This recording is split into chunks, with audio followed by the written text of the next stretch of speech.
The history of refueling in F1 is a long one. It was introduced in the 80s and has been used ever since. The fuel capacity of the cars has been reduced from 220 liters to 100 liters, which means that teams have to refuel more often than before. The argument against refueling is that it slows down the races, and it's not as exciting for viewers. Some drivers also argue that they are not able to race with the same level of aggression as before because they have to conserve fuel. A number of other factors have been suggested as reasons why refueling is not used in F1. These include the logistical difficulty of refueling, the costs and efficiency of ethanol-based fuel, and that it would damage the racing spectacle for a driver to be forced to stop during a race. And today we will go over why F1 cars don't stop for a refuel. The pros and cons of refueling an F1 car. Many people think that refueling a car during a race is a disadvantage to the driver. They believe that it slows down the car and can lead to an accident. However, refueling has its pros and cons as well. One of the pros of refueling is that it can be used as a strategy to win the race. If you are in first place, you may want to stop for fuel so that you can get back on track before your competitors do. On the other hand, if you are in last place, you might want to keep driving without stopping for fuel, because it will take longer for your competitors to catch up with you than if they had stopped for fuel themselves. Another pro of refueling is that it helps drivers conserve their tires by not having them drive. What is Formula One and why is refueling banned? Formula One is the pinnacle of motorsport, where drivers compete in a series of races in different countries. It is one of the most watched sports events in the world. Refueling was banned due to safety concerns and to improve racing strategy. The Formula One World Championship is one of the most watched sports events in the world. It was first held in 1950 and has been running ever since, with only a few interruptions. The races are held on tracks located all over the world, with each country hosting at least one event per year, except Monaco. In 1993, refueling was banned after safety concerns were raised following an incident at the 1989 San Marino Grand Prix. Refueling allowed drivers to take on fuel during a race, which could lead to dangerous situations. What are the risks of refueling to the driver's health? Refueling is the act of replenishing the driver's car with fuel during a race. It is a risky process as it requires the driver to get out of his car and open the fuel flap in order to refuel. Refueling can be dangerous for drivers as it can lead to serious injuries, such as burns and cuts from spilled fuel.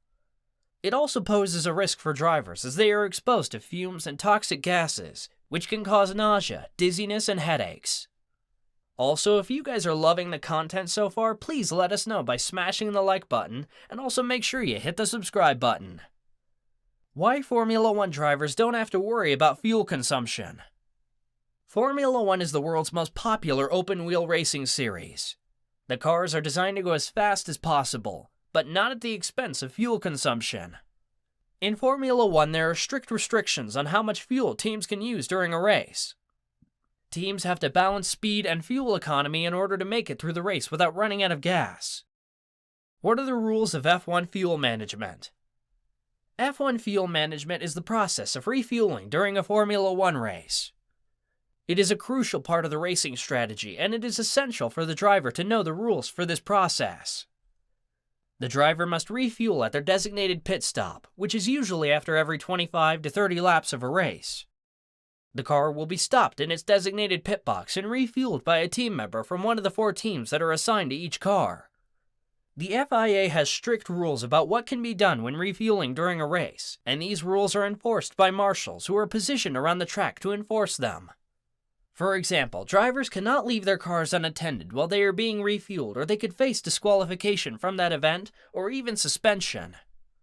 How refueling has changed Formula One racing forever. The new refueling system was designed to ensure that the race cars are always able to drive at their maximum speeds. It also helps to improve the safety of the drivers. The downsides of refueling in Formula One. The current fuel regulations in Formula One are not sustainable. The current regulations are limiting the car's performance, and it is not possible to drive the car at its full potential. The refueling system is also an issue, as the drivers have to wait for a long time while they are refueling. This can lead to safety issues and drivers getting distracted from the race. AI-assisted refueling systems could be a solution to these problems.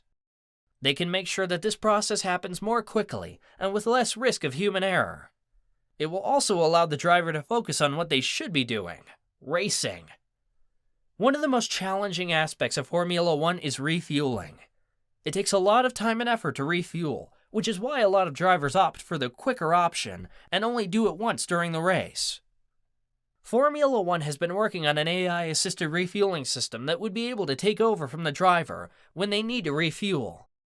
The system will be able to calculate how much fuel needs to be added in order for the car to reach its destination without running out. The benefits of a refuel-free Formula One race. This year, Formula One is changing its fuel regulations. The new rules are going to be more environmentally friendly and will require less refueling. The benefits of a refuel-free Formula One race. It will reduce the number of pit stops by half. It will reduce the time spent in the pits by around 20%. The cars will have less weight on them, which means they can go faster and use less fuel. And guys, that's the reason why F1 cars don't refuel. Hope you enjoyed this video.